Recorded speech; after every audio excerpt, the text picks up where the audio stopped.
Patriarcas e Profetas. Capítulo 47. Aliança com os Gibeonitas. De Siquém, os israelitas voltaram ao seu acampamento em Gilgal. Aqui foram logo depois visitados por estranha delegação, que desejava entrar em um pacto com eles.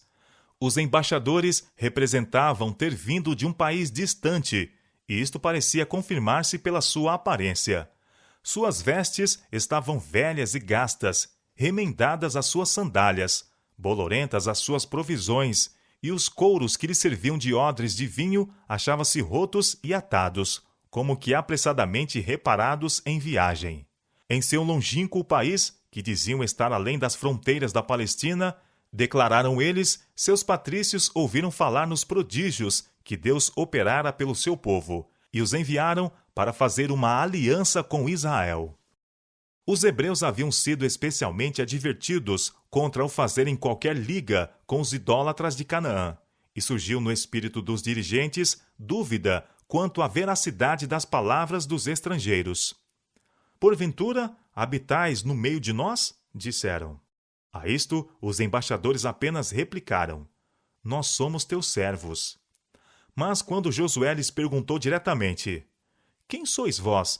E de onde vindes?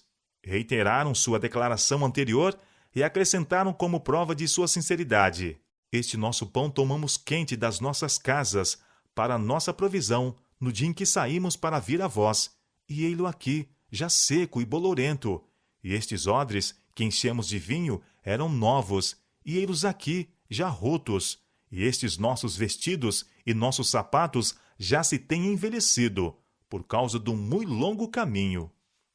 Tais asseverações prevaleceram. Os hebreus não pediram conselho à boca do Senhor, e Josué fez paz com eles, e fez um concerto com eles de que lhes daria vida. E os príncipes da congregação lhes prestaram juramento. Assim se estabeleceu o tratado. 3 dias depois, descobriu-se a verdade. Ouviram que eram seus vizinhos, e que moravam no meio deles. Sabendo que era impossível resistir aos hebreus, os gibeonitas recorreram a esse estratagema para conservar a vida. Grande foi a indignação dos israelitas ao saberem do engano que lhes havia sido impingido. Esta indignação aumentou quando, após 3 dias de viagem, chegaram às cidades dos gibeonitas, próximas do centro do país. Toda a congregação murmurava contra os príncipes, mas estes recusaram-se a romper o tratado, embora conseguido pela fraude, porque lhes havia jurado pelo Senhor Deus de Israel. E os filhos de Israel os não feriram. Os gibeonitas haviam se comprometido a renunciar à idolatria e aceitar o culto a Jeová, e a conservação de sua vida não era uma violação da ordem de Deus para destruir os idólatras cananeus. Portanto, os hebreus não se comprometeram pelo seu juramento a perpetrar pecado. E se bem que o juramento fosse conseguido pelo engano, não deveria ser desrespeitado. O dever a que fica empenhada a palavra de qualquer pessoa deve ser considerado sagrado, caso não a obrigue à prática de um ato mau. Nenhuma consideração de lucro, desforra ou de interesse próprio pode, de qualquer maneira, afetar a inviolabilidade de um juramento ou compromisso. Os lábios mentirosos são abomináveis ao Senhor. Aquele que subirá ao monte do Senhor e estará no seu santo lugar é aquele que, mesmo que jure com dano seu, não muda. Provérbios capítulo 12, verso 22 e Salmo capítulo 24, verso 3 e Salmo capítulo 15, verso 4. Permitiu-se aos gibeonitas que vivessem, mas ficaram como escravos ligados ao santuário, a fim de fazerem todo o trabalho servil. E naquele dia, Josué os deu como rachadores de lenha e tiradores de água para a congregação e para o altar do Senhor. Tais condições eles aceitaram com gratidão, cônscios de que haviam estado em falta e alegres por adquirirem a vida, fosse qual fosse o modo. Eis que agora estamos na tua mão, disseram a Josué. Faze aquilo que te pareça bom e reto, que se nos faça. Durante séculos, seus descendentes estiveram ligados ao serviço do santuário. O território dos gibeonitas compreendia 4 cidades. O povo não estava sob o governo de um rei, mas era governado por anciãos ou senadores. Gibeon, a mais importante de suas cidades, era uma cidade grande como uma das cidades reais, e todos os seus homens valentes. Uma prova notável do terror que os israelitas haviam inspirado aos habitantes de Canaã consistia em que o povo de tal cidade tivesse recorrido a um expediente tão humilhante para salvar a vida. Mas teria sido melhor aos gibeonitas se houvessem tratado honestamente com Israel. Conquanto sua submissão a Jeová lhes tivesse conseguido a conservação da vida, a fraude acarretou-lhes somente desgraça e servidão. Deus havia tomado disposições para que todos os que renunciassem ao paganismo e se unissem a Israel partilhassem das bênçãos do concerto. Estavam incluídos na designação o estrangeiro que peregrina entre vós, e com poucas exceções, essa classe deveria gozar de favores e privilégios iguais ao de Israel. A instrução do Senhor foi: e quando o estrangeiro peregrinar contigo na vossa terra, não o oprimireis. Como natural entre vós será o estrangeiro que peregrina convosco. Amá-lo-ás como a ti mesmo. Levítico, capítulo 19, versos 33 e 34. Com relação à Páscoa e à oferta de sacrifícios, foi ordenado: um mesmo estatuto haja para vós, ó congregação, e para o estrangeiro que entre vós peregrina. Como vós, assim será o peregrino perante o Senhor. Números capítulo 15, verso 15. Tal era a posição em que os gibeonitas poderiam ter sido recebidos, não fora o engano a que tinham recorrido. Não era pequena humilhação para aqueles cidadãos de uma cidade real, sendo todos os seus homens valentes, fazerem-se rachadores de lenha e carregadores de água por todas as suas gerações. Haviam eles, porém, adotado a aparência de pobreza, com o fim de enganar, e esta se lhes fixou como distintivo de servidão perpétua. Assim, em todas as suas gerações, sua condição servil testificaria do ódio de Deus à falsidade. A submissão de Gibeon aos israelitas encheu de pavor os reis de Canaã.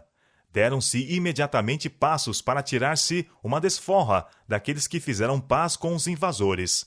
Sob a chefia de Adoni-Zedeque, rei de Jerusalém, 5 dos reis cananeus entraram em confederação contra Gibeon. Seus movimentos foram rápidos. Os gibeonitas não estavam preparados para a defesa e enviaram uma mensagem a Josué em Gilgal: não retires as tuas mãos dos teus servos, sobe apressadamente a nós e livra-nos e ajuda-nos, porque todos os reis dos amorreus que habitam na montanha se ajuntaram contra nós. Josué capítulo 10, verso 6. O perigo ameaçava não somente o povo de Gibeon, mas também Israel. Aquela cidade dominava as passagens para a Palestina central e do sul, e cumpria ser conservada, se queria conquistar o seu território. Josué preparou-se para ir logo em socorro de Gibeon. Os habitantes da cidade sitiada haviam receado de que ele repelisse o seu apelo, por causa da fraude que haviam praticado. Mas visto que se tinham submetido ao governo de Israel e aceitaram o culto a Deus, ele se achou na obrigação de os proteger. Não agiu nesta ocasião sem o conselho divino, e o Senhor o animou àquele empreendimento. Não os temas, foi a mensagem divina, porque os tenho dado na tua mão. Nenhum deles parará diante de ti. Então subiu Josué de Gilgal, ele e toda a gente de guerra com ele, e todos os valentes e valorosos. Marchando toda a noite, trouxe suas forças diante de Gibeon pela manhã. Mal haviam os príncipes confederados reunido seus exércitos em redor da cidade, quando Josué se achou sobre eles. O ataque resultou no completo desbarato dos assaltantes. A imensa hoste fugiu de diante de Josué pela garganta da montanha, acima, para Bet-Horon, e, havendo galgado a altura, lançaram-se do outro lado, pela descida em precipício. Ali, uma tremenda saraiva irrompeu sobre eles.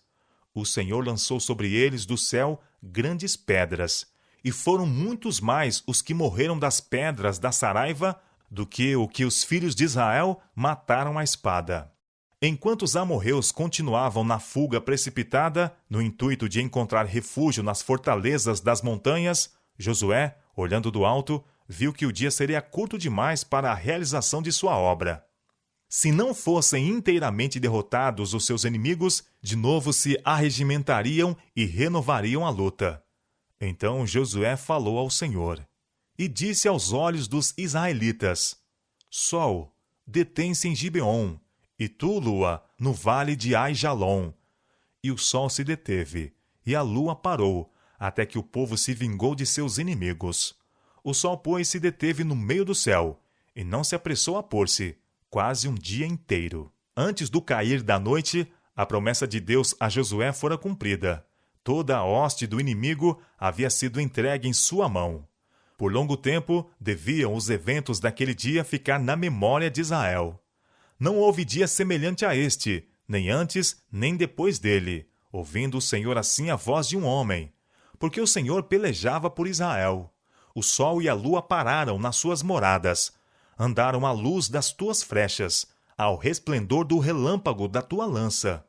Com indignação marchaste pela terra, com ira trilhaste as nações. Tu saíste para salvamento do teu povo. Abacuque, capítulo 3, versos 11 a 13. O Espírito de Deus inspirou a oração de Josué, para que de novo se pudesse dar prova do poder do Deus de Israel. Conseguintemente, o pedido não ostentou arrogância por parte do grande chefe. Josué recebera a promessa de que Deus certamente subverteria aqueles inimigos de Israel. Contudo, aplicou tão delicados esforços como se o êxito dependesse unicamente dos exércitos de Israel. Fez tudo que a energia humana podia fazer, e então, pela fé, clamou, rogando o auxílio divino. O segredo do êxito está na união do poder divino com o esforço humano. Aqueles que levam a efeito os maiores resultados são os que mais implicitamente confiam no braço todo-poderoso. O homem que ordenou: Sol, detém-se em Gibeon, e tu, lua, no vale de Aijalon. É o homem que durante horas jazeu prostrado em terra, em oração, no acampamento em Gilgal. Os homens de oração são os homens de poder. Este grande prodígio testifica que a criação está sob o governo do Criador. Satanás procura esconder dos homens a ação divina no mundo físico, a fim de conservar fora das vistas a incansável operação da primeira grande causa. Neste prodígio são repreendidos todos os que exaltam a natureza acima do Deus da natureza. Pela sua própria vontade, Deus convoca as forças da natureza para transtornar o poder de seus inimigos. Fogo e saraiva, neve e vapores, e vento tempestuoso que executa a sua palavra. Salmo capítulo 148, verso 8. Quando os gentios amorreus se dispuseram a resistir aos seus propósitos, Deus interveio, lançando do céu grandes pedras sobre os inimigos de Israel.